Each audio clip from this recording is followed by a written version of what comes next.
সন্তান কিয়ামতের ময়দানে আল্লাহর আদালতে মামলা দেয়, ও মালিক আমি তো বুঝি নাই কি খাবো, কেমনে বড় হব, কোথায় পড়ব, সব কিছু তো আমার বাপ মার সিদ্ধান্ত মতো হয়েছে।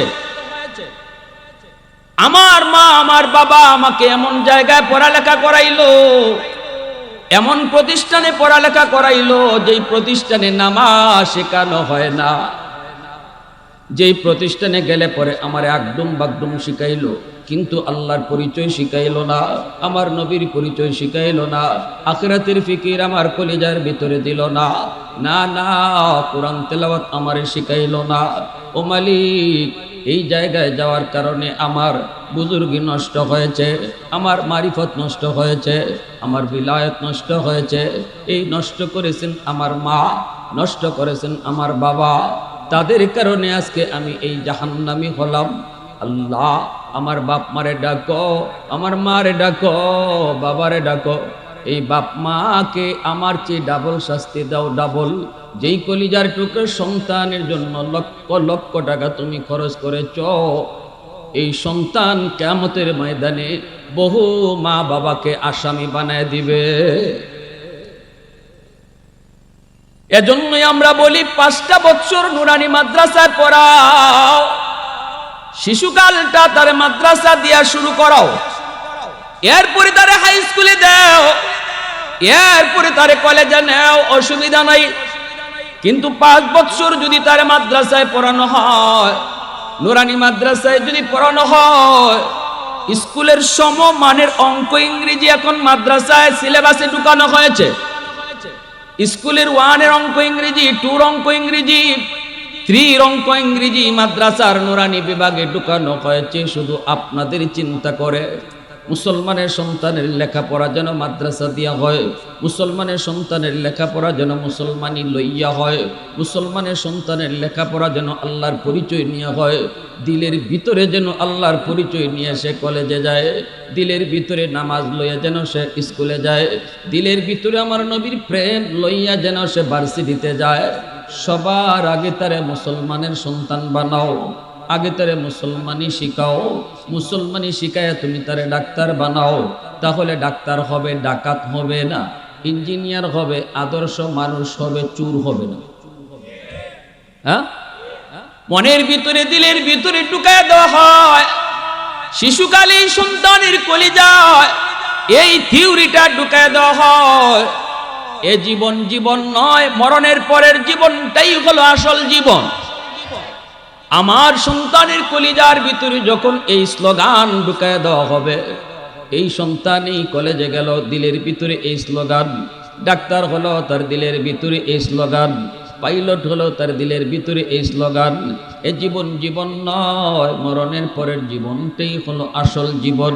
আর এই জীবনের প্রতিটা কাজের হিসাব একদিন আল্লাহর দরবারে পাই টু পাই দিতে হবে। এই ভয় যদি আমার সন্তানের কলিজায় থাকে রে যুবক, তাহলে সে ডাক্তার হবে, আদর্শ ডাক্তার হবে। 20,000 টাকার লোভে পড়ে নর্মাল ডেলিভারি কেসের রুগীরে সিজার করতে হবে বলবে না, ঠিক না? 20,000 টাকার লোভে পয়রা কয় সিজার করতেই হবে, নইলে বাচ্চাও মরবে, মাও মরবে। অথচ ডাক্তারে জানে এটা সিজার লাগবে না, নর্মাল পজিশনে আছে বাচ্চা, কিন্তু নর্মাল যদি হয় তাহলে বিল কম আসবে, সিজার করলে বিল বেশি আসবে। যেই ডাক্তার 20,000 টাকার লোভে পড়ে চিরদিনের জন্য একজন সুস্থ মাকে অসুস্থ করে দেয়, এই ডাক্তারকে ডাক্তার বলবেন না ডাকাত বলবেন? কালভার্ট বানাইতে গিয়া রড না দিয়া বাঁশ ঢুকায় দিছে ইঞ্জিনিয়ার। হ্যাঁ, মানুষ মরলো, কই মানুষ মরছে তো আমার কি হয়েছে, দরকার ছিল আমার টাকা পাওয়া গেছি। যেই ইঞ্জিনিয়ারের কাছে টাকার দাম আছে, মানুষের জীবনের দাম নাই। ও ইঞ্জিনিয়ার হইছে কিন্তু মানুষ হতে পারে নাই। জোরে বলেন ঠিক কিনা? এজন্যই আল্লাহ বলেছেন মানুষ বানাও, সন্তানকে আগে মানুষের বাচ্চা বানাও।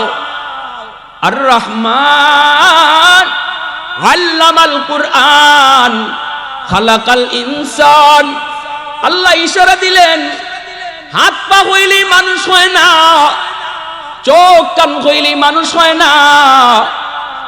মুরগির বাচ্চা জন্ম নিলে মুরগি হয়, মানুষের বাচ্চা জন্ম নিলে মানুষ হয় না, তারে মানুষ বানাইতে হয়।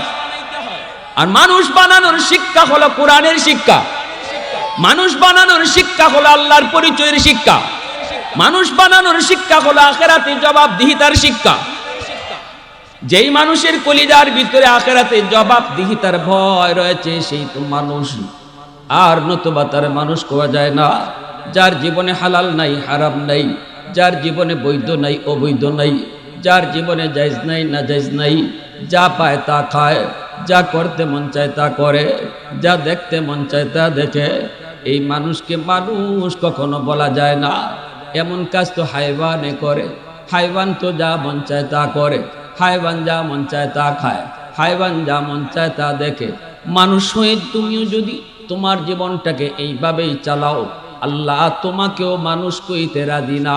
আল্লাহ তোমাকে বলেছেন কাল আনআম, চতুষ্পদ জন্তু, চতুষ্পদ জানোয়ার যেইভাবে চলে তুমি মানুষও তার মতোই, ঠিক কিনা? তাহলে কোরআনের শিক্ষা সন্তানকে মানুষের বাচ্চা বানায়। ডাক্তার বানাও আগে মানুষ বানাও, ইঞ্জিনিয়ার বানাও আগে মানুষের বাচ্চা বানাও। আর মানুষের বাচ্চা বানাইতে হলে তারে কোরআন শিখাইতেই হবে, কোরআনের জিন্দেগি তারে বুঝাইতেই হবে, হালাল হারাম তারে বুঝাইতেই হবে, পরকালে জবাবদিহিতার কথা কলিজায় রাখতেই হবে। যদি পরকালে জবাবদিহিতার ভয় অন্তরে না থাকে তাহলে ডাক্তার হইও সে মানুষ হবে না, ইঞ্জিনিয়ার হইও সে মানুষ হবে না। এজন্য বলি যুবক, হাতে ধরে বলি, পায়ে ধরে বলি, উলামায়ে কেরাম দেশ থেকে দেশান্তর, নদী থেকে বন্দর, রাত নয় দিন নয়, উলামায়ে কেরাম দৌড়াইতেছে শুধু একটা কথা বোঝানোর জন্য, আমার সন্তান আমি ডাক্তার বানাবো। বানাও, অন্তত 5টা বছর তারে মাদ্রাসায় পড়াও শিশুকালটা। আমার ভাইয়েরা, বন্ধুরা, যুবক, এজন্য বলছিলাম একটু মন দিয়ে শোনো। মা বাবা একটু দায়িত্বশীল হও। বাবা হওয়া সহজ, কিন্তু আদর্শ বাবা হওয়া কঠিন। মা হওয়া সহজ, আদর্শ মা হওয়া কঠিন। ভাইরে, ও ভাই, হযরত রবিয়াতুর রায় বহুত বড় একজন রাওয়ী, বহুত বড় একজন রাওয়ী, বহুত বড় একজন মুহাদ্দিস। ইনার আব্বা হযরত আব্দুর রহমান রাদিয়াল্লাহু তাআলা আনহু, ইনি চলে যাবেন কোথাও। কোথায় যাবেন? দাওয়াতের কাজে যাবেন। বিবিকে বলতেছেন, বিবি গো, ও বিবি, আমার সন্তান যদি ছেলে সন্তান হয় তাহলে তুমি তারে মাদ্রাসায় পড়ায়, তারে তুমি মুহাদ্দিস বানায়। কোন বাবা যদি সন্তানকে আলেম বানাইবার নিয়ত করে তাহলে তো নূরুন আলা নূর, ঠিক কিনা? ডাক্তার বানাইতে চাক, আমরা তো এটা নিষেধ করি নাই, কিন্তু যদি কোনো বাবায় কয় না ডাক্তার বানানো লাগবে না, আমি আমার সন্তানকে হাফেজ বানাবো, সন্তানকে আলেম বানাবো, তাহলে তো নূরুন আলা নূর, এর উপরে কোনো ভালো সিদ্ধান্ত হয় না। কিয়ামতের ময়দানে আল্লাহ পাক রব্বুল আলামিন নিজের হাতে তিনি একটা মুকুট নিয়ে দাঁড়ায় থাকবেন। আল্লাহ নিজেই খুঁজতে থাকবেন, কোথায় তোমরা মা, কোথায় বাবা, কোথায় মা, কোথায় বাবা। আল্লাহ নিজে একটা পাগড়ি নিয়ে দাঁড়ায় থাকবেন, একটা মুকুট নিয়ে দাঁড়ায় থাকবেন। নবীর বাপ মা যায় যদি কয়, আল্লাহ আমি তো অমুক নবীর আম্মা, অমুক নবীর আব্বা, আল্লাহ বলবেন আমি নবীর মা বাবাকে খুঁজি নাও। সাথে সাথে একজন আলেমের হাফেজের মা যায় কইব, আল্লাহ আমি অমুক হাফেজে কোরআনের মা, অমুক আলেমের বাবা। আল্লাহ তখন বলবে আমি তো তোমাকেই খুঁজতেছি। মান ক্বারা আল কুরআন ওয়া আমিলা বিমা ফীহি উলবিসা ওয়ালিদাহু তাজান ইয়াউমাল কিয়ামাহ দাউহু আহসানু মিন দাউইশ শামস। নবীজি বলেন ওই মুকুটের পাওয়ার সূর্যের পাওয়ারের চেয়ে আরো বেশি হবে। আল্লাহ হাফেজ কোরআনের মা বাবা, আলেমের বাপমার মাথায় আল্লাহ নিজে পাগড়ি পরাবে। এরে যুবক, দুনিয়াতে তোমার সন্তানের মাথায় পাগড়ি পরাইলো দুনিয়ার মানুষ, তার উস্তাদগণ আলেম উলামা তার মাথায় পাগড়ি পরাইলো, কিন্তু তুমি মা, তুমি বাবার মাথায় পাগড়ি পরাইবেন আল্লাহ নিজের হাতে। আর আস্তে কোন সুবহানাল্লাহ। মুসলমানের আওয়াজে সুবহানাল্লাহ। আল্লাহর হাতে পাগড়ি পরার ইচ্ছা কার কার আছে অন্তর থেকে একটু হাত উঠে দেখান। আল্লাহ তুমি কবুল করো, জোরে বলি আমিন। আল্লাহ আমাদের আওলাদ থেকে হাফেজ আলেম কবুল করো, জোরে বলি আমিন। মা স্বামীকে বলে দিলেন, স্বামী গো যান, আপনি দাওয়াতের কাজে যান। আল্লাহ যদি আমাকে ছেলে সন্তান দেয় তাহলে আমি আপনার ওসিয়ত রাখবো, আপনার কথাটা আমি রাখবো। সন্তানকে আলেম বানাবো, সন্তানকে হাফেজ বানাবো, সন্তানকে মুহাদ্দিস বানাবো। বাবাই বলছে, বিবি গো, ও বিবি, আমার মন বলে আমি একজন মুহাদ্দিসের আব্বা হইয়া কিয়ামতের ময়দানে আল্লাহর হাতে মুকুট পড়তে চাই। সন্তান হলো, একটা ছেলে সন্তান আল্লাহ দান করলেন। তিনি তো চলে গেলেন দাওয়াতের কাজে, বাবা তো চলে গেছে দাওয়াতের কাজে। মা সন্তানের নাম রাখছে রবিয়া, রবিয়াতুর রায়, বসন্তকালের বাতাস। এত সুন্দর একটি নাম, এই নামটা তিনি রাখলেন। মা তারে ধর্মীয় পরিবেশে বড় করলেন। ছোট্ট কাল থেকে মা যা শিখাইবার তা শিখান।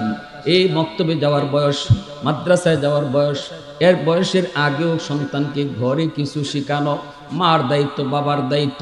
কালেমা শিখাইয়া দেওয়া মার দায়িত্ব, ঘুমের দোয়া শিখাইয়া দেওয়া বাবার দায়িত্ব, খাওয়ানোর দোয়া শিখাইয়া দেওয়া মার দায়িত্ব, ডান হাতে খাইতে হয় শিখানো মার দায়িত্ব, সালাম দিতে হয় এটা শিখাইয়া দেওয়া বাপ মার দায়িত্ব। ঠিক কিনা জোরে বলেন? ঘুমের দোয়া এখন কেমনে শিখাইমু? আমি মা তো মোবাইল নিয়ে ব্যস্ত, আমি বাবা তো মোবাইল নিয়ে ব্যস্ত। সন্তান ঘুমাইতেছে, কি করতেছে খবর নাই, মার খবর নাই, বাবার খবর নাই। সন্তান ঘুমানোর সময় যে মার মুখ থেকে দোয়া শিখা ঘুমানোর কথা, আজকে মুসলমানের ঘরে সেই শিক্ষা নাই রে যুবক। যার কারণে আজকে মুসলমানের ঘরেও রহমত নাই। সন্তান শিশুকাল থেকে আল্লাহকে চেনে না, আল্লাহর পরিচয় জানে না। কালেমা শিকার কথা মায়ের কাছ থেকে, সন্তান মার কাছ থেকে কালেমা শিখতে পারে না। ভাইরা বন্ধুরা, সালাম কালাম শিখাইবার কথা বাবায়, অথচ সন্তানকে বাবায় শিখায় না। মা শিশুকাল থেকে এগুলা শিখায়া মাদ্রাসায় ভর্তি করার বয়সে তিনি নিয়ে রওনা দিলেন। উস্তাদের কাছে আইসা বলতেছেন, উস্তাদজি আমার রবিয়াকে আপনারা মাদ্রাসায় ভর্তি করেন। তিনাকে মাদ্রাসায় ভর্তি করা হলো, মদিনার মাদ্রাসায় ভর্তি করা হলো। পড়তেছেন, রবিয়া পড়ালেখা করেন। উস্তাদদের কাছে অল্প দিনে তিনি অনেক অনেক অনেক সুনাম অর্জন করলেন। জেহেন জাকাত অনেক ভালো। এর যুবক ভালো করে শোনো, মা যদি সন্তান পেটে নিয়ে বেশি বেশি মিষ্টি খায়, সন্তান বড় হয়ে মিষ্টি প্রিয় হয়। পেটে সন্তান নিয়ে যদি মা বেশি বেশি টক খায়, সন্তান বড় হওয়ার পরে টক প্রিয় হয়। পেটে সন্তান নিয়ে যদি মা বেশি বেশি ঘুমায়, সন্তান বড় হওয়ার পরে অলস হয়। সন্তান পেটে নিয়ে মা যদি টুকটাক কামকাজ করে, সন্তান কর্মঠ হয়। সন্তান পেটে নিয়ে মা যদি বেশি বেশি গান শোনে, সন্তান বড় হওয়ার পরে গায়ক হয়। সন্তান পেটে নিয়ে যদি মা বেশি বেশি কোরআন তেলাওয়াত করে, এই সন্তান অল্প দিনে হাফেজে কোরআন হয়। পেটে সন্তান নিয়ে যদি মা বেপরদায় চলে, সন্তান ব্রেন ডিলা হয়, প্রতিবন্ধী হয়। আর সন্তান পেটে নিয়ে যদি মা শরী পর্দার ভিতরে থাকে, এই সন্তান মেধাবী হয়, জ্ঞানী হয়, ব্রেন ধারালো হয়। হযরত রবিয়া অল্প দিনের ভিতরেই মাদ্রাসার সবচেয়ে ভালো ছাত্র, ব্রেইনি ছাত্র, উস্তাদদের মুখে মুখে উঠে গেল। যা পড়ে সাথে সাথে মুখস্থ হয়ে যায়। আল্লাহু আকবার, জোরে কোন। অল্প দিনের ভিতরে তিনি সব কিতাবাদি মুখস্থ, পড়ালেখা শুরু হয়ে গেল। মদিনায় তার সুনাম, মাদ্রাসায় তার সুনাম বাড়তে লাগলো। উস্তাদদের পর মায়ার, আদব আখলাকও অনেক ভালো, ব্রেইনটাও অনেক ভালো। ব্রেইন তো ভালো হবেই, কারণ মা তো এমন মা না, জেনতেন মা না। শরী খাস পর্দার ভিতরে সন্তানকে পেটে রাখছে। দুধ খাওয়ানোর সময় কোরআন তেলাওয়াত কইরা কইরা সন্তানরে দুধ খাওয়াইছি। মঈনুদ্দিন চিশতির মা কয়, বাবা মঈনুদ্দিন, প্রথম দিন তোমার চেহারা দেখে 90 লক্ষ হিন্দু মুসলমান হয়ে গেছি গা, এটা তোমার ক্রেডিট না, এটা আমার মার ক্রেডিট। মঈনুদ্দিন চিশতি কয়, মা কিভাবে? বুঝি নাই। চিশতির মা কয়, একদিনও তোমারে অজু সারা মায় দুধ খাওয়াই নাই। জোরে কন্যা সুবহানাল্লাহ। আর আমি মা যদি এখন পেটো বাচ্চা লইয়া 16 ডিসেম্বরে নাইসো যাই, হ্যাঁ পেটো বাচ্চা লইয়া 26শে মার্চে আমি ফুলের মালা দিতে শহীদ মিনার যাই, এই পেট থেকে মঈনুদ্দিন চিশতি বাইরিব, আব্দুল কাদের জিলানি বাইরিব, হ্যাঁ এশা শিকদার, ঠিক না? ভাইয়েরা বন্ধুরা জন্য বলি, পড়তে পড়তে পড়ালেখা শেষ, মদিনার মাদ্রাসার পড়ালেখা শেষ, উস্তাদ বোন আবার এই মাদ্রাসার উস্তাদ হিসাবে রবিয়াকে নিয়ে নিলেন। যেই মাদ্রাসায় পড়ালেখা করলেন এই মাদ্রাসারই আবার হেড মুহাদ্দিস হয়ে গেলেন, হেড মুহাদ্দিস, সবচেয়ে বড় মুহাদ্দিস হয়ে গেলেন রবিয়া। 16 বছর কেটে গেল। এইদিকে বাবা যে দাওয়াতের কাজে বের হয়েছেন, আজও পর্যন্ত বাবা ফিরেন নাই। বাবা আজও যে দুনিয়া জীবিত আছে না নাই সন্তান জানে না, বিবিও তো জানে না স্বামী আসেনি না নাই। এখনের মতো তো তখন মোবাইল ছিল না, মোবাইলের যুগও ছিল না। ফোন দিয়া বলতো আমি অমুক দেশে আছি। নবীর সাহাবীরা এইভাবেই যুবক বিবি বাচ্চা সবকে রাইকা দিনের দাওয়াতের জন্য দেশ থেকে দেশান্তর হয়ে গেছে। 1.25 লক্ষ সাহাবী নবী রেখে গেলেন, কিন্তু সেই 1.25 লক্ষ সাহাবীর ভিতরে মাত্র 10,000 সাহাবায়ে কেরামের কবর মক্কা মদিনায় পাওয়া যায়। বাকি 1 লক্ষর উপরে সাহাবীর কবর মক্কা মদিনায় খুঁজে পাওয়া যায় না। নিজের এলাকায় কবর খুঁজে পাওয়া যায় না। পৃথিবীর দেশ থেকে দেশান্তরে দাওয়াতের কাজে বের হয়েছেন, কি এখানে গেছেন, ওইখানে দাওয়াত দিতে দিতে ওইখানে কবর হয়ে গেছে, আর বিবি বাচ্চার কাছে ফিরে আসেন নাই। এমন 1 লক্ষ সাহাবী আছে। আরো জোরে কোন সুবহান। কি পরিমাণ মানে কুরবানি ইসলামের জন্য সাহাবায়ে কেরাম। আসহাবী কান্নুজুম বিআইয়িহিম ইকতাদাইতুম ইহতাদাইতুম। এজন্য রাসূল কইছে আমার এক একজন সাহাবী আকাশের নক্ষত্র। নক্ষত্র দেখে যেমন নাবিক জাহাজের পথ নির্ণয় করে, তোমরা আমার যে কোনো একজন সাহাবীর জীবন অনুসরণ করলে জান্নাত পেয়ে যাবে। এত বড় সার্টিফিকেট আমার রাসূল সাহাবীদের ব্যাপারে দিয়ে গেছেন, আর আমি আপনি সাহাবীর দোষ ধরি। নাউজুবিল্লাহ, জোরে বলে।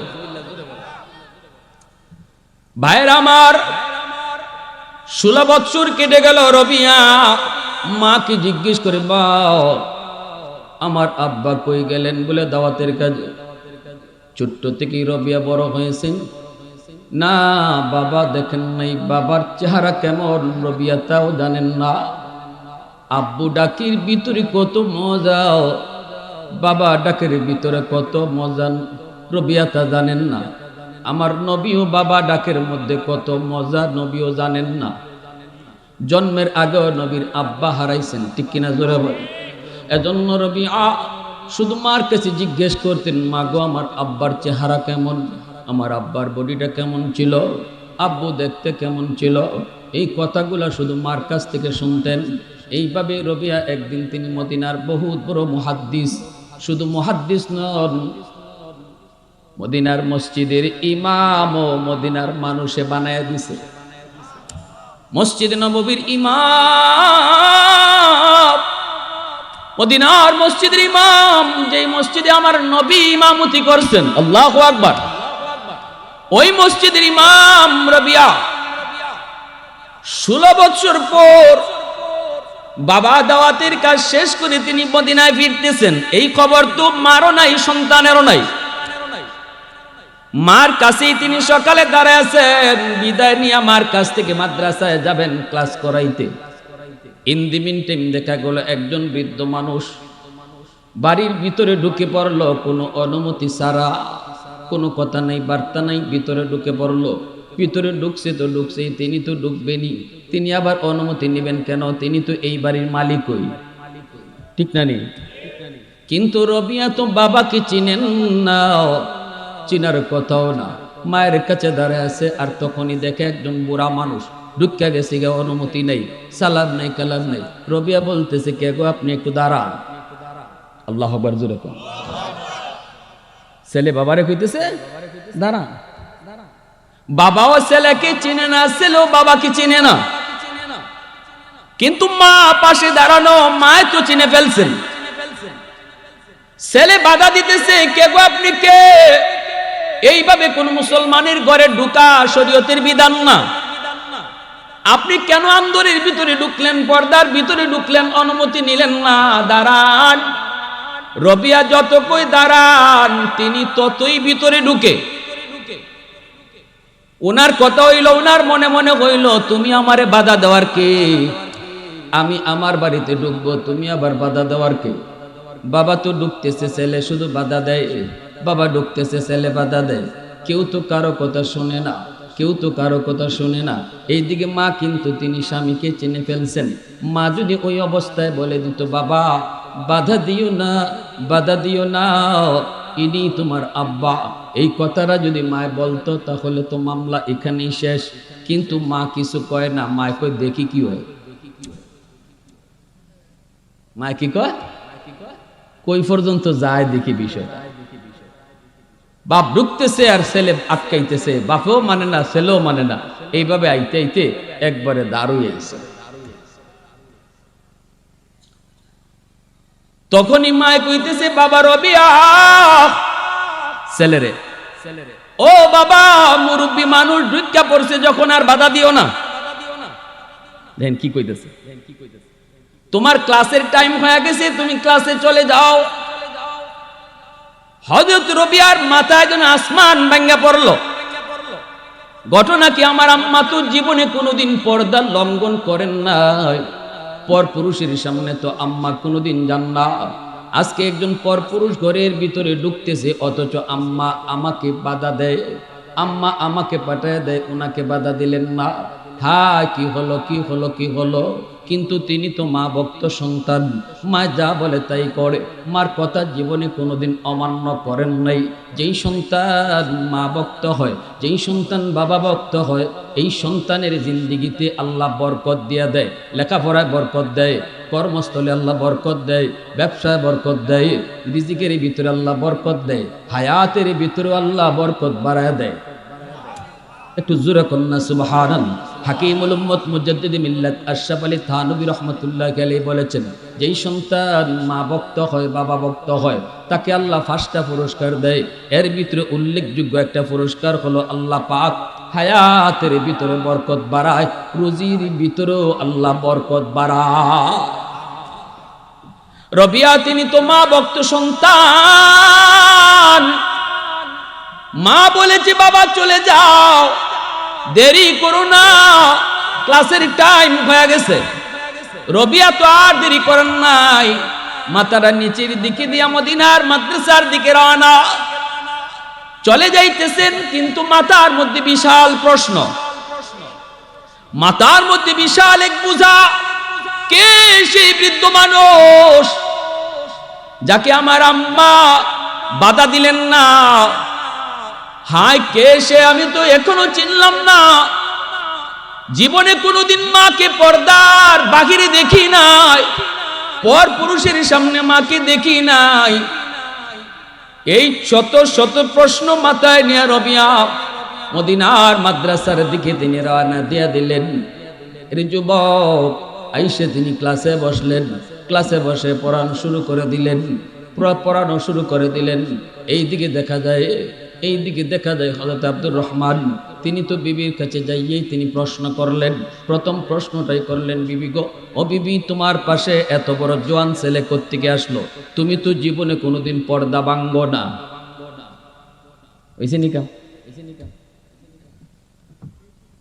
বিবি কয়, প্রশ্নের জবাব দিব পরে, আগে আপনি কোন, আপনি 3টে সুন্নত কেন লঙ্ঘন করলেন? 3টে সুন্নত ভাঙছেন আপনি।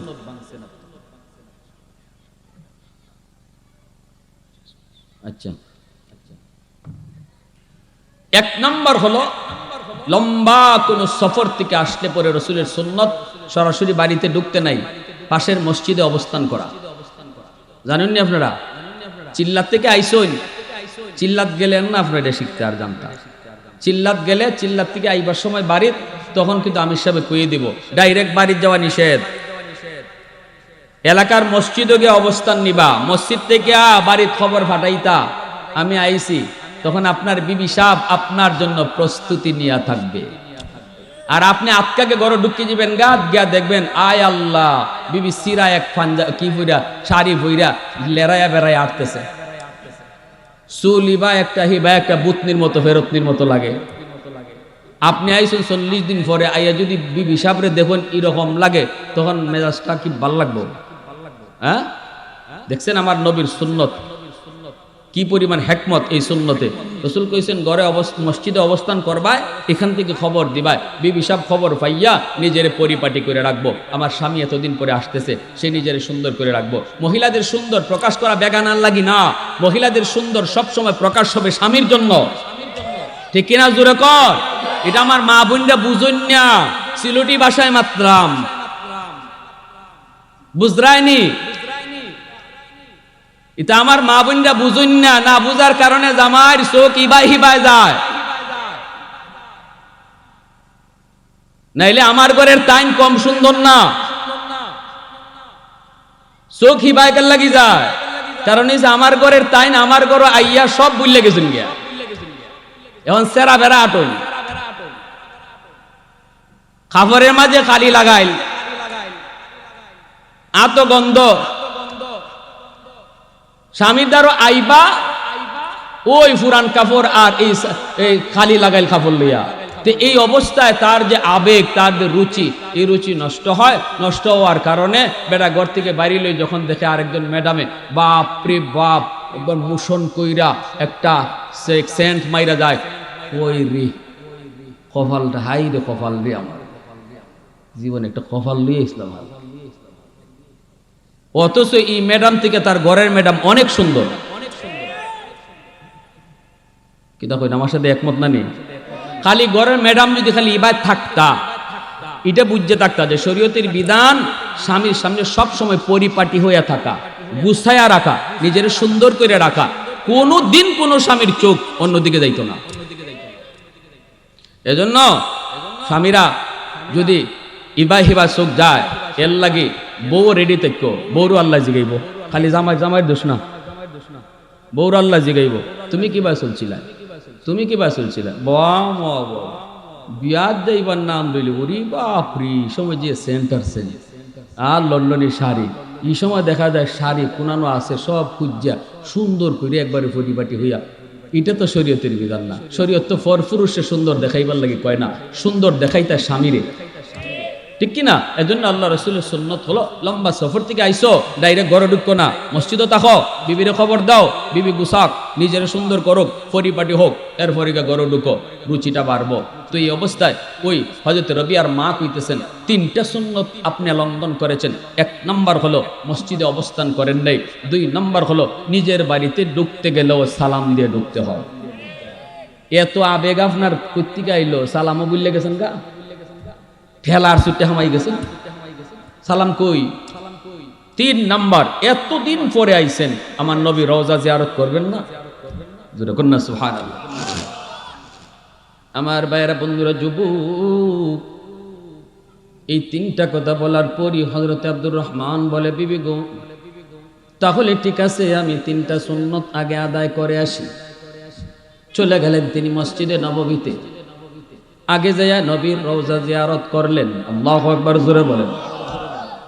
নবীজির রওজা জিয়ারত করেন, তাকায় দেখেন রওজা শরীফের কাছে একজন ওই যুবক, যেই যুবক কিছুক্ষণ আগে তার বিবির পাশে ছিল। এত সুন্দর নুরানি চেহারা, এত সুন্দর তার চেহারা। এই যুবক হাদিসের মসনদের মধ্যে বসে হাদিস পড়াইতেছে। মদিনার নবীজির রওজা শরীফের কাছে তিনি হাদিস পড়ান। অসংখ্য অগণিত ছাত্র তার সামনে, তিনি হাদিসের মসনদের উস্তাদ, পড়াইতেছেন হাদিস, ছাত্ররা হাদিস শুনতেছে। ওই অবস্থায় আব্দুর রহমান তিনি তাকান, তাকে দেখেন আর মনে মনে আফসোস করেন, আল্লাহ ও মালিক, মনে বড় আশা ছিল একজন মুহাদ্দিসের আব্বা হইমু, এমন একটা সন্তান যদি তুমি আমাকে দিতা,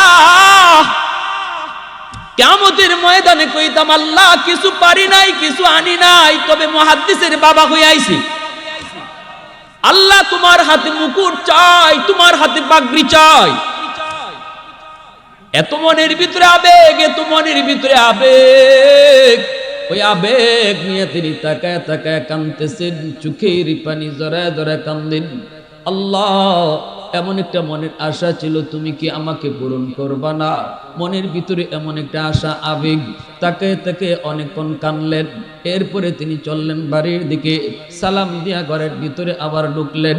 বিবিকে বলতেছেন, বিবি গো, আমি সুন্নত আদায় করে এসেছি।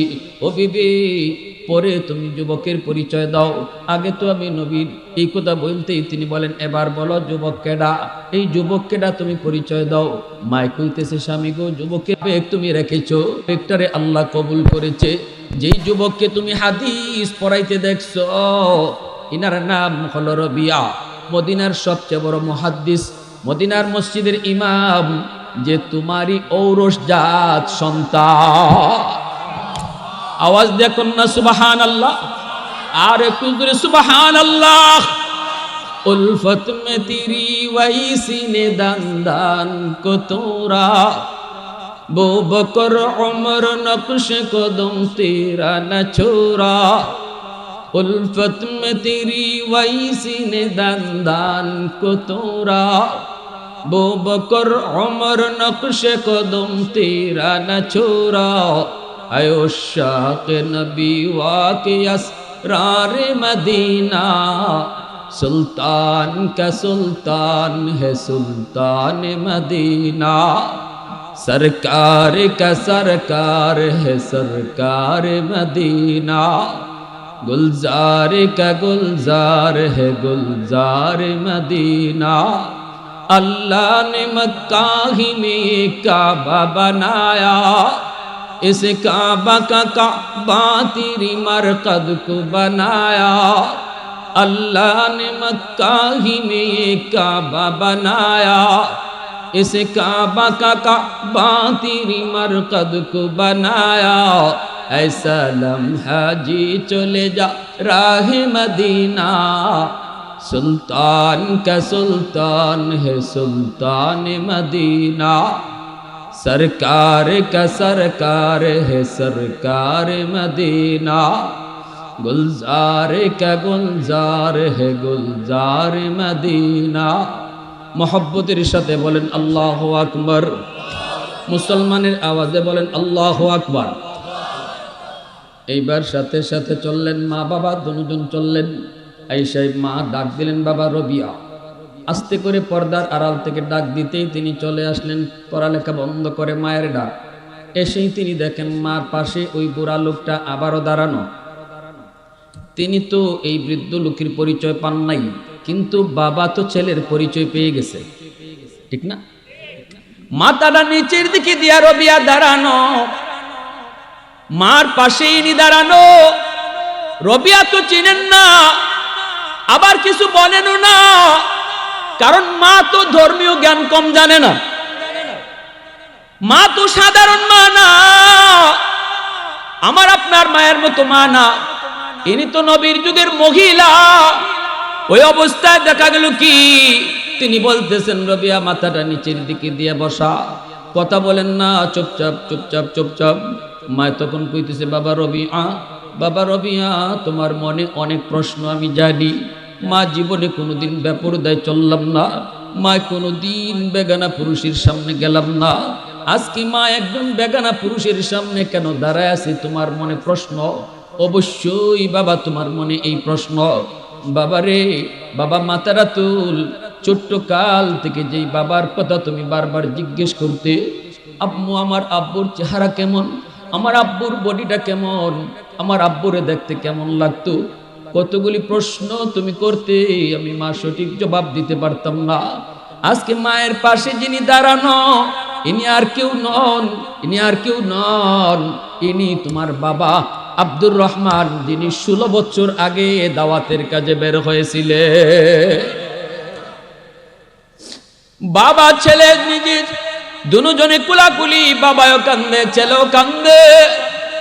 এতদিন পর বাপ ছেলের পরিচয়, বাবার চোখ দিয়ে দর দর করে পানি পড়ে, ছেলের চোখ দিয়েও পানি পড়ে, পড়বেই তো, এটা তো সাধারণ কোনো সাক্ষাৎ নয়। ছেলে কান্দে আর কই, আব্বা আমি মনে মনে ভাবছিলাম জীবনে আর কোনোদিন আব্বারে দেখব না। দুজন কান্দে, কপালে চুমু খায়। এরপরে পরিচয় নিয়ে বাড়ির দিকে রওনা দেয়। বাবা কয় বাজান তুমি আগে হাঁটো। রবিয়া কয় না আব্বা আপনি আগে যান, আমরা পিছনে যাই। বাবা কয় না বাজান তুমি আগে যাও, তুমি বড়, আমরা ছোট, তোমার পিছনে যাই। ছেলে কয় না আব্বা আপনি তো আমার আব্বা, আপনি বড়, আপনি আগে যান, আমরা পিছনে হাঁটবো। কিন্তু বাবাই কয় না তুমি বড়। এখন তো লাগছে আরেক জটিল। বাপে কয় ছেলেরে বলো, ছেলে কয় বাপ বড়। কে বড়? কেউ তো আগে যায় না। মাদ্রাসায় আদব শিখায়, ঠিক কিনা জুড়ে বলেন? আমাদের মাদ্রাসার ছাত্ররা উস্তাদদের জুতা বাইল করে দেয়, আর ঢাকা ইউনিভার্সিটির ছাত্ররা পরীক্ষায় নাম্বার কম দিলে উস্তাদের বুকে পিস্তল ঠেকায়। কি ভাই, এই হলো তফাৎ, এই হলো তফাৎ। ছেলে যায় না, তখন ছেলে কইতেছে আম্মা তুমি কও কে বড়। মারে কইতেছে, মা সিদ্ধান্ত দিত। মা কয় বাজার আমি যদি রায় দেই তাহলে আমার রায় হলো তুমি বড়, আমরা বাপ মা ছোট। হযরত রবিয়া কয় মা কেমনে বুঝায় দাও। মা কয় বাবা দুনিয়াতেও তুমি আগে, তোমার বাবা তোমার পিছনে, কারণ তুমি মসজিদে নববীর ইমাম আর তোমার বাবা হলো মুক্তাদি। ছেলে যদি ইমাম হয়, বাবা যদি মুক্তাদি হয়, ছেলের পিছনেই দাঁড়াইতে হয়। আওয়াজ দিয়া বলো ঠিক কিনা?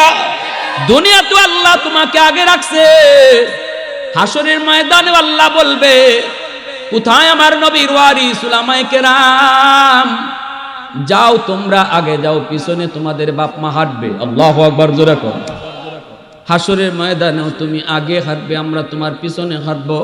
দুনিয়াতেও তুমি ইমাম হয়ে আগে, বাবা পিছনে, অতএব আজকেও তুমি আগে হাঁটবা, আমরা পিছনে হাঁটবো। আওয়াজ দিয়ে কন্যা সুবহানাল্লাহ। এই আদব শেখায়, এই আখলাক শেখায় নবীর ওয়ারিস উলামায়ে কেরামদেরকে। কারণ এই মাদ্রাসায় কোনো নেতার আদর্শ শেখানো হয় না, নেত্রীর আদর্শ শেখানো হয় না, আমার নবীর আদর্শ শেখানো হয়। নবীর আদর্শ হলো খুলুকে আযীম, এজন্য উলামায়ে কেরাম নবীর খুলুকে আযীমের ওয়ারিস। আল্লাহু আকবার, আল্লাহু আকবার। তাহলে এমন একটা সন্তান আল্লাহ আমাকে আপনাকেও দেও। কার কার নিয়ত আছে একটু দিল থেকে হাতটা উঠে দেখান তো।